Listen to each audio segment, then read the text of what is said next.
Have you ever had one of those moments, a small, single worry, maybe it's a weird email from your boss or a text message that you can't quite figure out, and then suddenly it just snowballs into this full-blown mental catastrophe? One minute you're totally fine, and the next your brain is playing this like 4K movie of your absolute worst case scenario. You're convinced you're getting fired, your relationships are about to fall apart, everything is just crumbling. Look, if that sounds familiar, it's for a really good reason. This isn't a personal failing, it's a fundamental, deeply human part of how our brains are wired. In my clinical practice, this is honestly one of the most common things I see. It's a predictable, deeply ingrained pattern. We call it a maladaptive thought loop. But here's the thing. What if I told you that the very same brain that creates these terrifying spirals also has the biological hardware to completely dismantle them? So the big promise for us today is to give you a science-backed toolkit.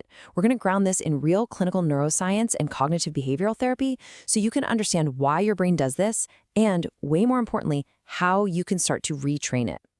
We are going to go so far beyond just thinking positive. We're diving into actionable, evidence-based protocols that can literally change the relationship you have with your own thoughts. Okay, let's kick this off with a really powerful idea from Dr. Kate Truitt. This quote totally flips the script on how we usually think about resilience, right? The common idea is that you get through something tough and you bounce back to who you were before. But from a neurobiological perspective, that's not what's happening at all. Resilience isn't about hitting some factory reset button. It's about adaptation. It's about growth. Every single stressful event, every anxious thought that you successfully work through, that's not just something you survived. No, it's a training session for your brain. It is a genuine opportunity to forge new neural pathways, to literally build a brain that is architecturally different and stronger than it was before. And when I say architecturally different, I mean that in the most literal sense possible. We're talking about real, tangible changes in your brain. Things like increased myelination on your neurons, which is kind of like putting better insulation on electrical wires, making your emotional regulation circuits faster and more efficient. We're talking about a greater density of connections in your prefrontal cortex, the part of your brain that handles planning and self-control. This idea of growing forward is the foundation for everything we're about to cover. You're not just fixing a problem, you're actively upgrading your own mental hardware. So, first things first, let's really diagnose the core issue here. Why does our mind have this almost automatic reflex to jump to the most negative possible outcome? Now, this isn't a new problem, it's ancient. But the pressures of our modern world, the constant pings, the information overload, they can for sure amplify it. We have to understand the mechanics of this mental habit before we can even begin to change it. This is where we shift from just knowing what our anxiety feels like to understanding the how and the why of how it actually works. This really is the million-dollar question, isn't it? It feels so illogical, it's counterproductive, it feels awful, and yet it happens to pretty much everyone. The reason is actually buried deep in our brain's evolutionary history. See, our ancestors didn't survive by being optimists. They survived by being hyper-vigilant to every potential threat out there. So your brain is running on this ancient, incredibly powerful threat detection software, and it's centered in a little region called the amygdala. The amygdala is your brain's alarm bell. It is lightning fast, and it's designed to make you react first and ask questions later. Think about it. The brain that heard a rustle in the bushes and assumed it was a predator, not just the wind, was the brain that survived to pass on its genes. The problem is, that exact same system, which was designed for immediate physical threats, is now being triggered by symbolic threats. Things like emails, social media, financial stress. Your amygdala cannot tell the difference between a tiger in the grass and a critical email from your boss. It just screams, danger! It's using old survival software to navigate a brand new world. And the result? A whole cascade of unnecessary anxiety. So in clinical psychology, we have a very specific name for this exact pattern of thinking. It's called a cognitive distortion. And this specific flavor is called catastrophizing. Just being able to label it is a huge first step. You know why? Because when you can name something, you take away its power. It's no longer this vague, overwhelming feeling of dread that just washes over you. No, now it's a specific, identifiable, and really well-documented thinking error. A cognitive distortion is basically a glitch in your thinking. It's a habit, a shortcut your brain takes that is often inaccurate and almost always negatively biased. And catastrophizing is one of the most common and powerful of them all. It's where your mind takes a potential negative outcome and just blows it up way out of proportion. Now, what's really interesting here is that last little phrase, based on assumptions rather than evidence. This is the key. This is the weak spot in catastrophic thinking. See, when you're in the middle of a catastrophic spiral, it feels like you're responding to a very real and immediate danger. Your heart races, your palms get sweaty, your body's entire fight-or-flight system is online. But from a cognitive behavioral standpoint, the trigger isn't an external fact, it's an internal story. It's a piece of mental fiction that creates a very, very real physical and emotional reaction. And this sets up a dangerous feedback loop. Your brain tells a scary story, your body responds with a real stress reaction, a flood of cortisol and adrenaline, and then your brain looks at those real physical sensations and says, "See, I told you, the story must be true because I feel so awful." And that is how a tiny little worry can spiral into a full-blown panic attack. Our entire job here is to learn how to break that loop. All right, so we've diagnosed the problem. It's a cognitive habit called catastrophizing, and we understand the feedback loop that keeps it running. So now we get to turn to the solution. And the solution is found in what I think is one of the most hopeful and profound discoveries in all of modern neuroscience. The idea that you are just stuck with the brain you were born with, that your mental habits are permanent, well, it's just fundamentally wrong. We have decades of research now showing that the brain is just remarkably adaptable. And this is it. This is the biological magic that makes all personal growth possible: neuroplasticity. For a long, long time, scientists believed the adult brain was basically a fixed, static thing. But we now know that is absolutely not true. Every single time you learn a new skill, form a new memory, or even just think a new thought, you are physically changing the structure of your brain. You're telling your neurons to form new connections, we call them synapses, and you're strengthening or weakening the ones that are already there. There's a famous saying in neuroscience that goes, "Neurons that fire together, wire together." This is the key. Every time you repeat a thought, you're encouraging a specific network of neurons to fire together, which makes it easier and more likely for them to fire together in the future. And this isn't a metaphor. We're talking about real cellular changes. It means that a mental habit, like catastrophizing, isn't some permanent feature of your personality. It's just a well-practiced neural circuit that, with intentional effort, you can absolutely rewire. And this slide illustrates the process perfectly. I want you to think of the pathways in your brain like trails in a forest. A catastrophic thought? That's a superhighway. It's a wide, well-worn path that your thoughts just travel down automatically with zero conscious effort. It's the default route because you've traveled it thousands and thousands of times. Now, when you first try to introduce a new, more balanced thought, it's like you're trying to bushwhack a brand new trail through that forest. It's hard work. The path is faint, it's covered in weeds, and it takes real conscious effort to walk down it. But here is the crucial part. Every single time you consciously choose to challenge that old thought and practice the new one, you're clearing that new trail just a little bit more. On a cellular level, you're activating a new network of neurons, and you're strengthening their connections. Over time, with consistent repetition, that new trail gets wider, clearer, and easier to travel. And eventually, it becomes the new superhighway. It becomes the new default pathway, and that old catastrophic road starts to get overgrown from disuse. That right there, that is neuroplasticity in action. Okay, so if neuroplasticity is the potential for change, the big question is, how do we actually do the rewiring? We need a set of tools. We need a protocol. And thankfully, clinical psychology has developed some incredibly effective, evidence-based frameworks for this exact purpose.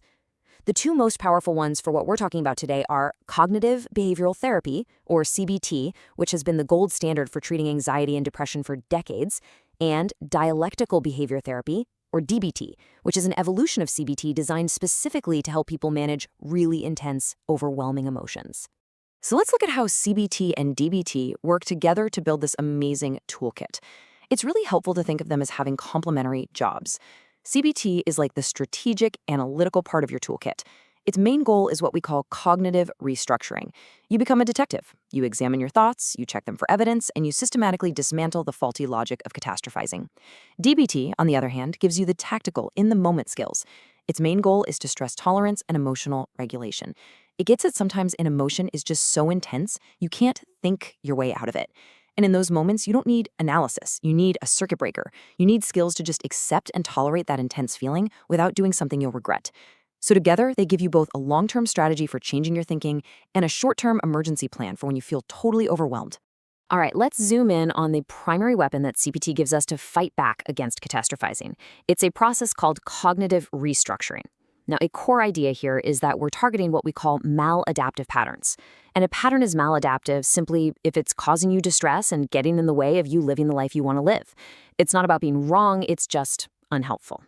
The name says it all. You are actively restructuring, rebuilding the way you think. This is a very methodical, deliberate practice that takes advantage of neuroplasticity. This is not about wishful thinking or just slapping on a positive thought. No, it's a logical, evidence-based process for getting your thoughts to line up more closely with reality. So this is the really important part. How do you actually do this? Let's walk through the protocol. Step 1 is to recognize. This is all about mindfulness. You have to catch the thought in the act. The second you feel that jolt of anxiety, you have to ask yourself, okay, what's the story I'm telling myself right now? Write it down word for word. Something like, my boss is mad at me and I'm definitely going to get fired. Step 2, evaluate. Now you put on your scientist hat. You make 2 columns on a piece of paper, evidence for and evidence against. And you have to be brutally objective. What are the actual facts that support this thought? You'll often find that the for column is full of feelings and assumptions, like, well, he seems stressed in that meeting. The against column is where you put the hard data. I've gotten positive reviews for the last year, or I've hit all my deadlines. Step 3, challenge. This is where you cross-examine the thought like a lawyer.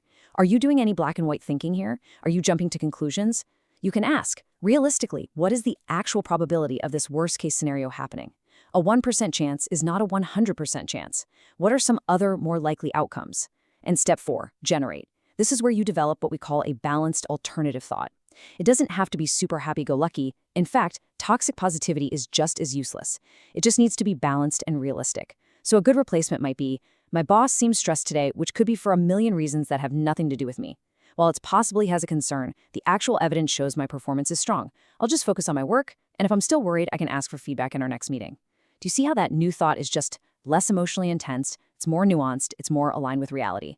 Practicing this 4-step process is literally how you build that new neural pathway in the forest. Cognitive restructuring is an incredibly powerful tool, but it requires you to be in a relatively calm, reflective state of mind.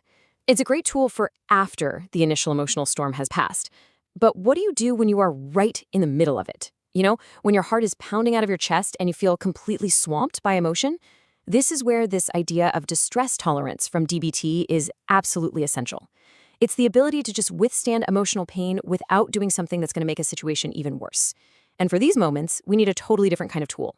This is one of the most foundational and, honestly, life-saving skills in all of dialectical behavior therapy.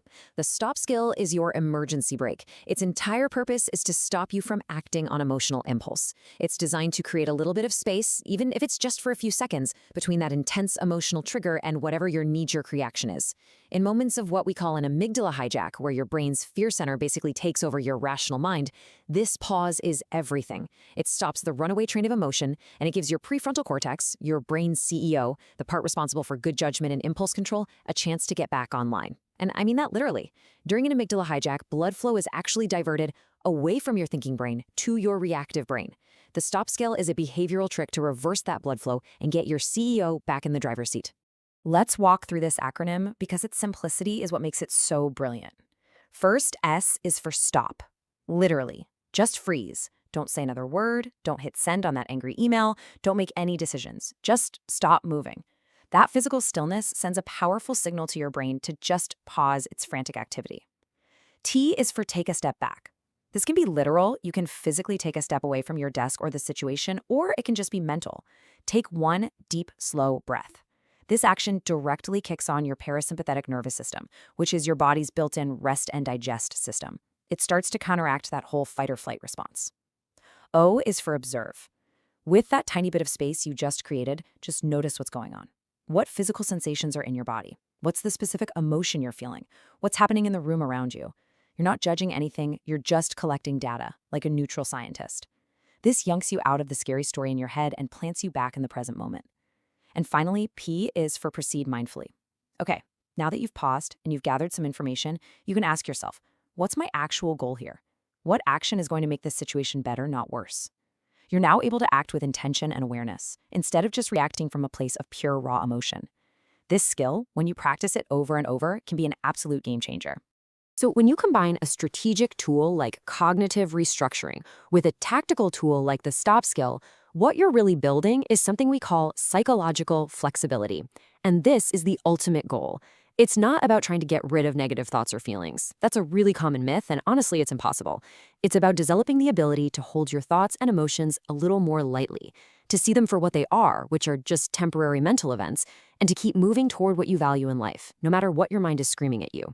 So if your value is to be a present and loving parent, psychological flexibility means you can have the thought, "I'm a terrible parent," pop into your head without letting that thought stop you from going to play with your kid.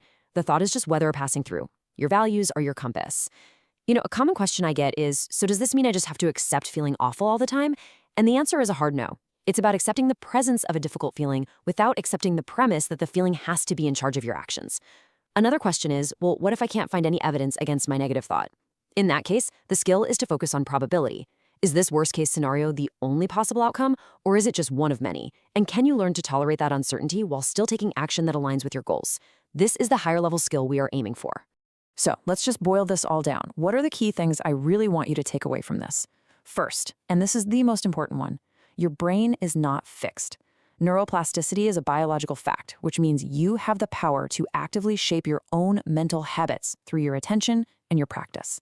Second, your thoughts are not facts. They are just hypotheses, and they should be questioned and tested against evidence. That's the whole point of cognitive restructuring.